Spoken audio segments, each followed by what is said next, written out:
Relations with ASEAN countries remain one of the priorities in China's foreign policy.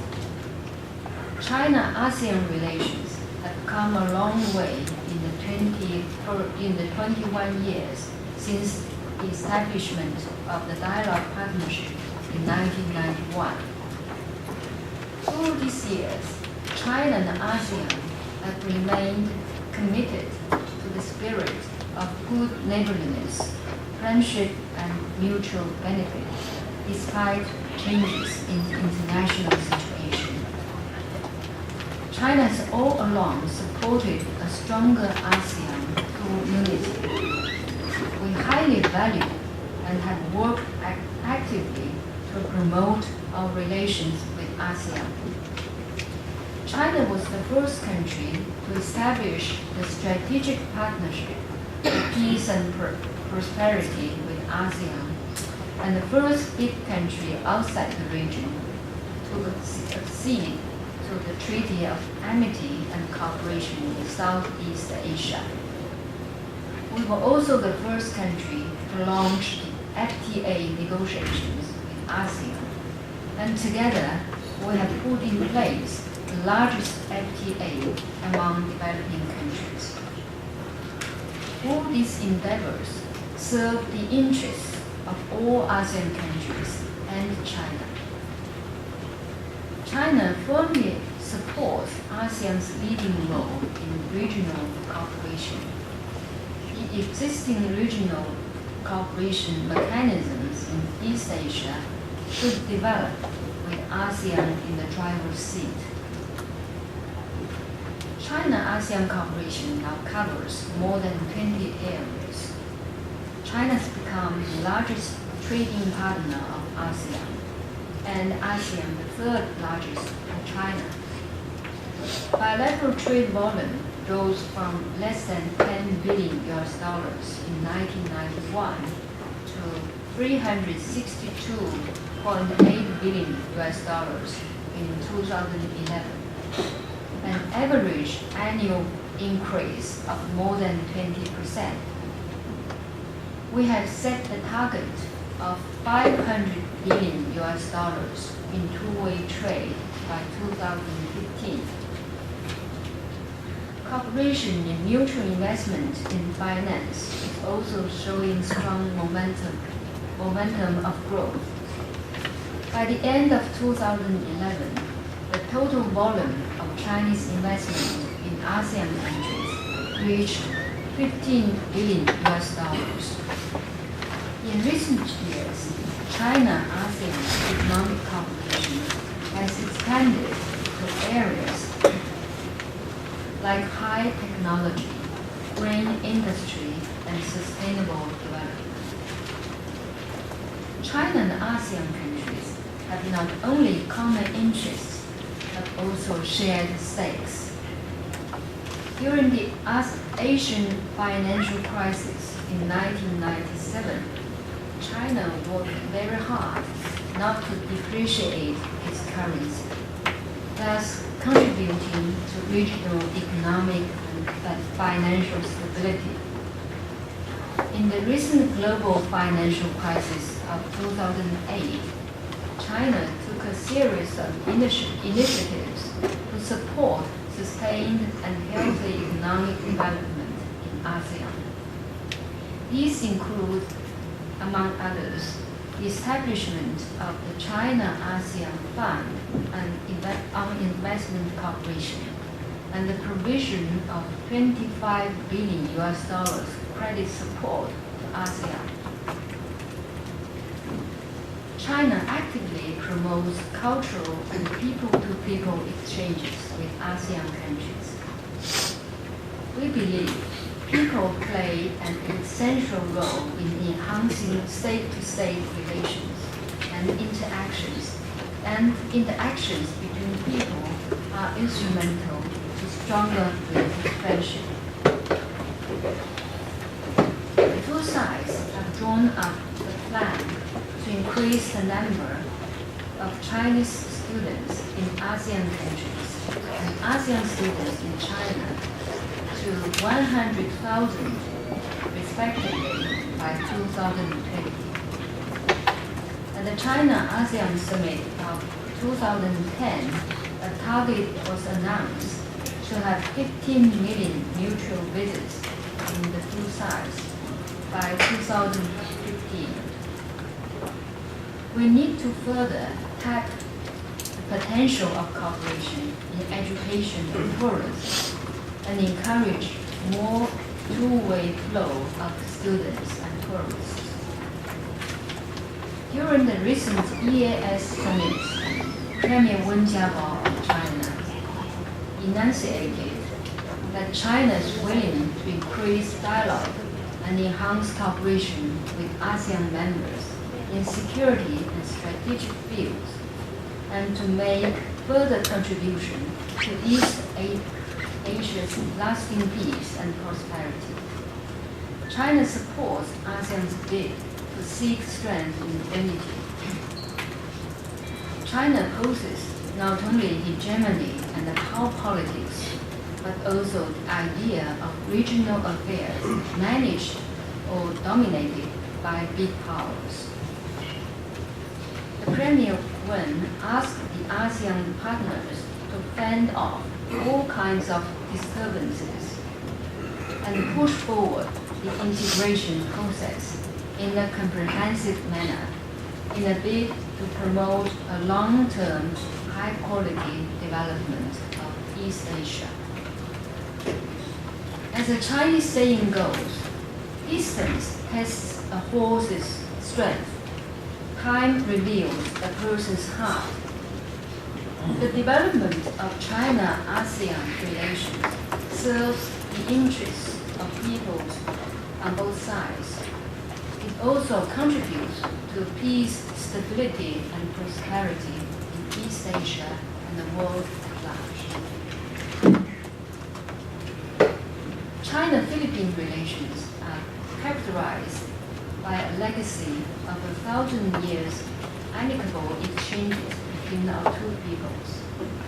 Ever since the establishment of the diplomatic relations 37 years ago, exchanges and cooperation have been intensified and expanded in all walks of life, bringing about tangible benefits to the two countries and the peoples.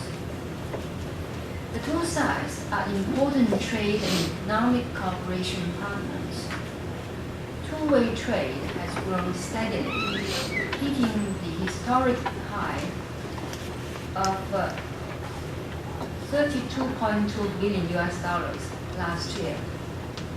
In the first 10 months of this year, bilateral trade volume has reached $30 billion, an increase of 15% year-on-year. The Philippines exports to Chinese mainland and Hong Kong SAR amounts to 1/5 of the country's total, making China the Philippines' biggest export market. The number of Chinese mainland tourists traveling to the Philippines has surpassed 151,000 in the first half of this year, up by 43%. For the first time, China dispatched an investment commissioner stationed at the Philippine Board of Investments last April to promote Chinese investment to the Philippines. Dynamic exchanges in the fields of culture, education, and support have also been witnessed.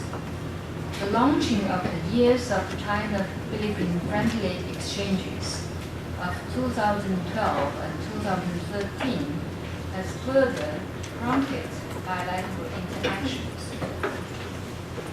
More than 30 mainstream Philippine secondary schools have included Chinese language in their optional curriculum.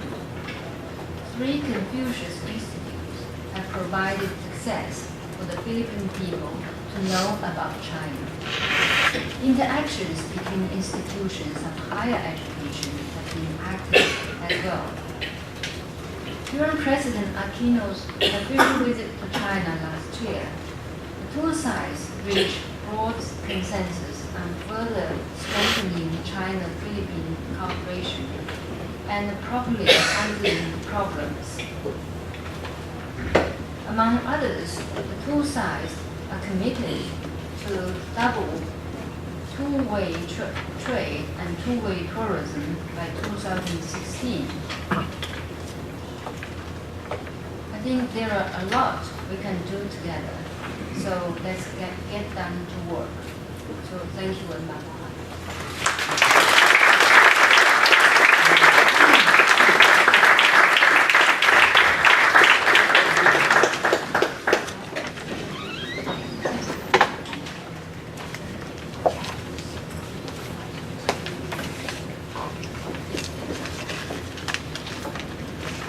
Her Excellency has agreed to answer questions.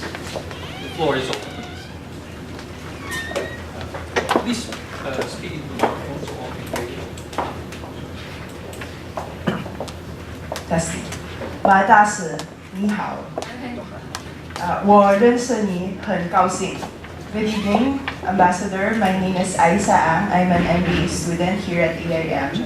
So my question is regarding the middle income trap. Last week, the IMF Managing Director, Christine Lagarde, was here to speak with us. And she mentioned that the middle income trap is something that developing countries are also facing. So from my research, I saw that Mr. Ma Keqing, he mentioned that China is currently facing the middle income trap where growth is stagnating, there's a worsening wealth gap, and there's increasing social unrest. So I would like to know your thoughts on what the 18th CCP has laid out on how to address this, and maybe the rest of ASEAN can learn from China's approach to this situation.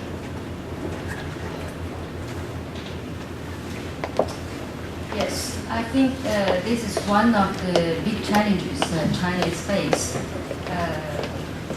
I think there has been some experiences in other countries to be trapped in the middle income trap. So China is on the alert to guard against this trap. So I think that the challenges related to this are, for instance, the demographic changes in China. So before China becomes rich, the population is aging. So this is the problem we are facing. On the one hand, the population is very big, 1.3 billion. We have to limit the growth of the population. On the other hand, the population is aging. So during the Party Congress, it is decided that we should, from now on, implement a population policy which is long-term and more balanced. So this is one of the challenges we're facing in terms of the middle income trap. And the other is that how to make the economic growth and development more sustainable. In this regard, we have adopted a series of policies. The most important one is to transform the pattern of economic development. So in the last several years, China's economic growth has been export-driven. We were very dependent on export and also on investment. So domestic consumption was left behind. So now, with the sluggish global economic recovery and with the difficulties in many developed countries, so China's export also suffered a lot. So it is a necessity also for China to transform the pattern. For China, I think it is also time to transform the pattern because the resources are so limited. We should have more resource and energy conserving and environment friendly development, and to pay more attention to the quality of the growth rather than the quantity. So this is one point we should like to stress. And it is not easy one. We must change the economic structures and also pay more attention to people's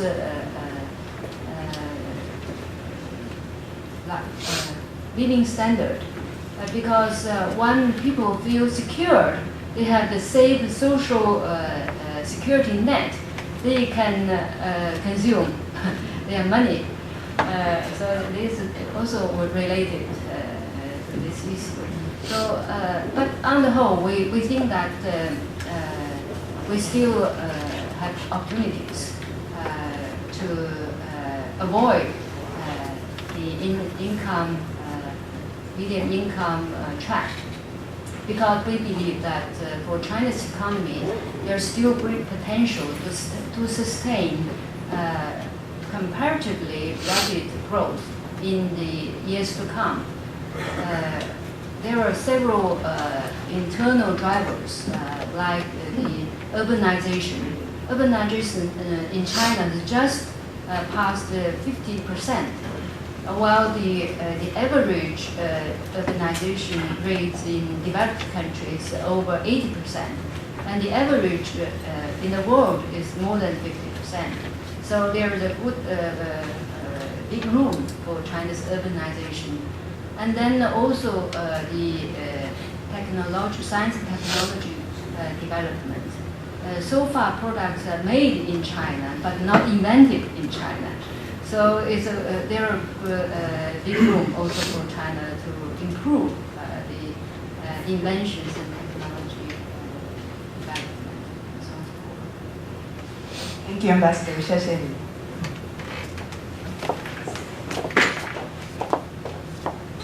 Thank you, Ambassador. I found your comments on building security in the ASEAN region and your perspectives on maintaining dialogue to resolve the current challenges on the West Philippine Sea would be, I would take off from that particular issue.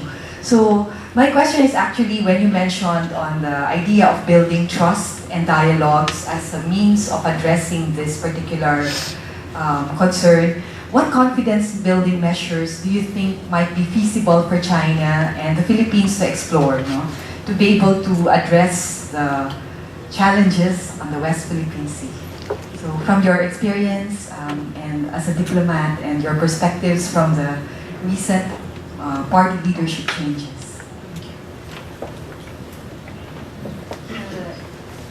Yes, it is undeniable that we have some problems over the South China Sea, especially during the last few months. The bilateral relations have encountered some problems because of this dispute. I think lately the two sides have engaged in dialogue and discussions, and we believe the tensions have eased, and also the relations have begun to warm up. I think it's a very good beginning for building the mutual trust, mutual understanding. A little go back.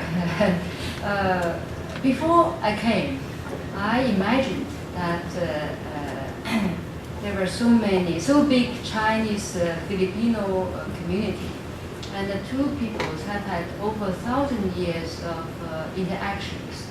So the two countries should know each other very well. But after 10 months, I should say that there is still a deficit for the mutual understanding and the especially mutual trust. I think for China, we have to know more about the Philippines, the people, the culture, the history, and the ways of doing things, and so on and so forth. And vice versa, for the Philippines, also know more about China, modern China, the true China.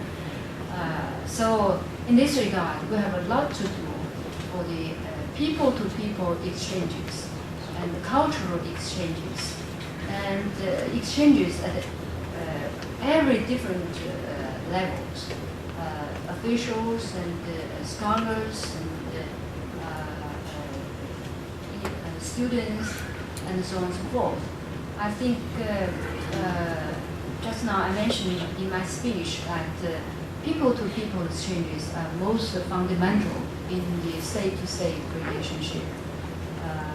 So I hope that we can promote more exchanges and dialogues between the two sides.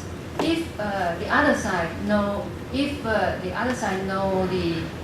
the counterpart's intention, what he's going to do, I think he will feel more secure.